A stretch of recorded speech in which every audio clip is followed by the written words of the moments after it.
It was the go-home show for TNA Slammiversary 2015, and it was live-ish. It was on like an hour or two tape delay, but it wasn't just a standard go-home show. It was a last-ditch effort to make a pay-per-view look important. So TNA threw everything at the wall. We got surprise returns, random matches, a new championship. Let's dive into one of the most chaotic episodes of TNA Impact ever. First, some backstory. The TNA World Title match between Kurt Angle and EC3 was originally supposed to headline Slammiversary. But TNA decided to move it to television the next week to prioritize Destination America's TV ratings over pay-per-view buys. This left Slammiversary unbooked until this very episode. I remember being a 14-year-old so excited for Slammiversary. This was TNA's summer blockbuster, but instead it felt like one of my last-minute school projects. Time's up, SpongeBob. Let's break down how TNA tried to sell us on a pay-per-view in just one night. Number one contender EC3 and his bodyguard Tyrus kicked off the show, choosing Kurt Angle's mystery opponent for later that evening.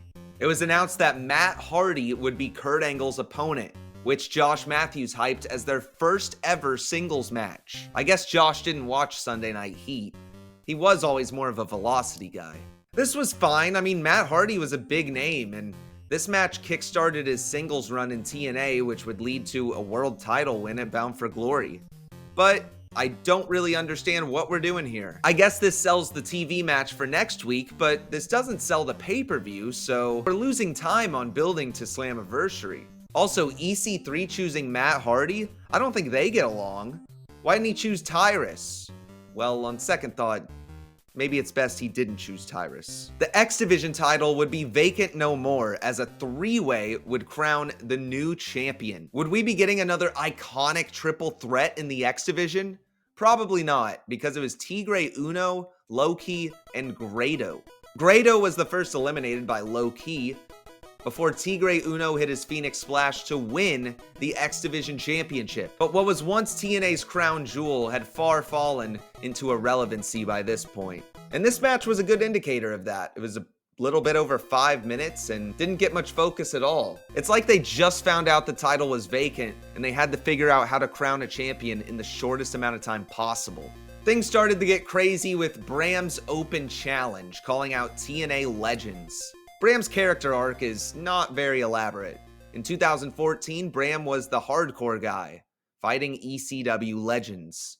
Now in 2015, he's a legend killer, fighting TNA's past stars.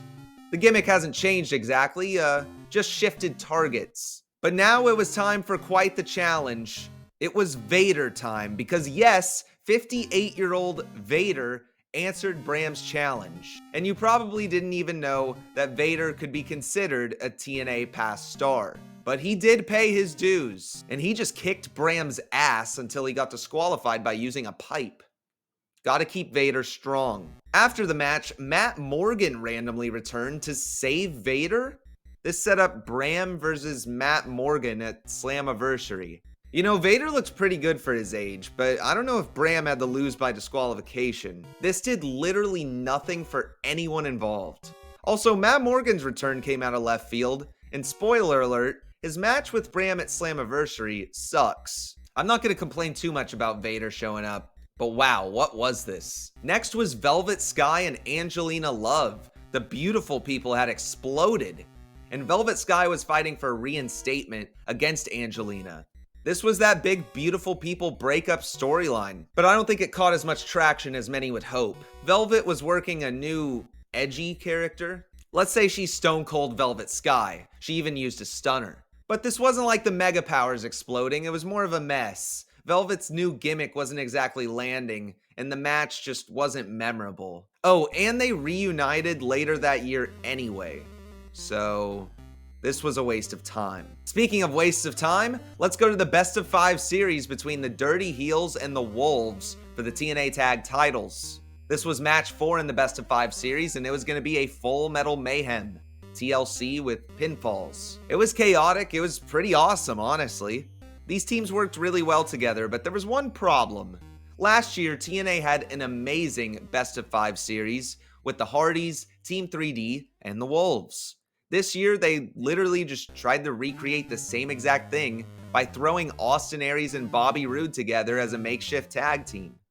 Why? Because they had no other teams. They had no choice but to go back and watch 2013 when they actually had tag teams and reunite one from that era.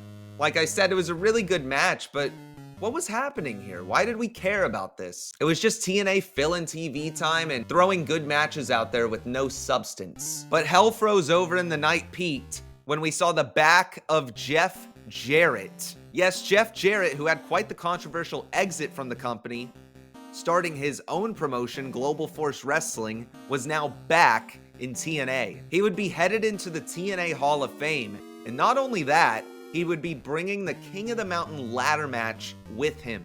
It would be returning at Slammiversary, and Jeff would be competing in it. This was honestly pretty cool. It's got a lot of attention.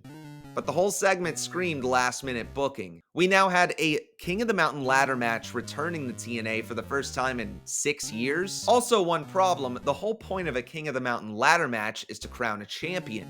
What title would this be for? Well, TNA had an answer. They would be creating a new championship just days before the pay-per-view. Wait a minute, that's not a new championship. That's just the TNA Legend/Global/Television Championship with a new name. The TNA King of the Mountain Championship. Oh my. Okay, this is an absolute mess, but at least it's something other than Matt Morgan and Bram. Let's see how the rest of this crazy card fills out. We move on to Eric Young and Chris Melendez, which gives us no answers. This feud was just dragging on forever, and this match did nothing to advance things. Eric Young went from feuding with Kurt Angle, the world champion, to Chris Melendez. You probably don't even know who Chris Melendez is. Young pretty much squashed him, and there's not much to say about this one. Next, the Rising and the Beatdown clan confronted each other. Oh boy, this feud was just absolutely terrible, and it was about to get worse. But TNA had an idea. Let's throw another return out there. It's Hernandez. Pope on commentary kept asking, who is he with? Well, judging by his t-shirt, he's probably not in the Rising. This seemingly harmless segment would create a legal battle, as Hernandez was not contractually obligated to show up for a wrestling show other than Lucha Underground. This feud was now dragging on forever, and with Hernandez's return, it created a lot more problems than it was solving. And as Josh Matthews said, how many people are back there? Was any of this planned? Did TNA just say we're gonna throw everything at the wall and just see if Slammiversary sells? Anyway, we're to our main event, Kurt Angle and Matt Hardy. There's really not much to say about this one. This was by far the most normal thing of the night. Angle and Hardy just kind of played their greatest hits. EC3 would tap out to Angle after the match to close the show, further pushing that match that would be on television next week. But this was not a go-home main event for Slammiversary. In fact, they were still prioritizing next week's episode over the pay-per-view. So this episode was just absolute chaos. So many random returns, rushed matches. TNA's insistence on boosting TV ratings ended up really hurting Slammiversary, which deserves a lot more than this one-night build. What did you think of this episode? Let me know in the comments what other crazy episodes of TNA Impact we should cover, and don't forget to like and subscribe for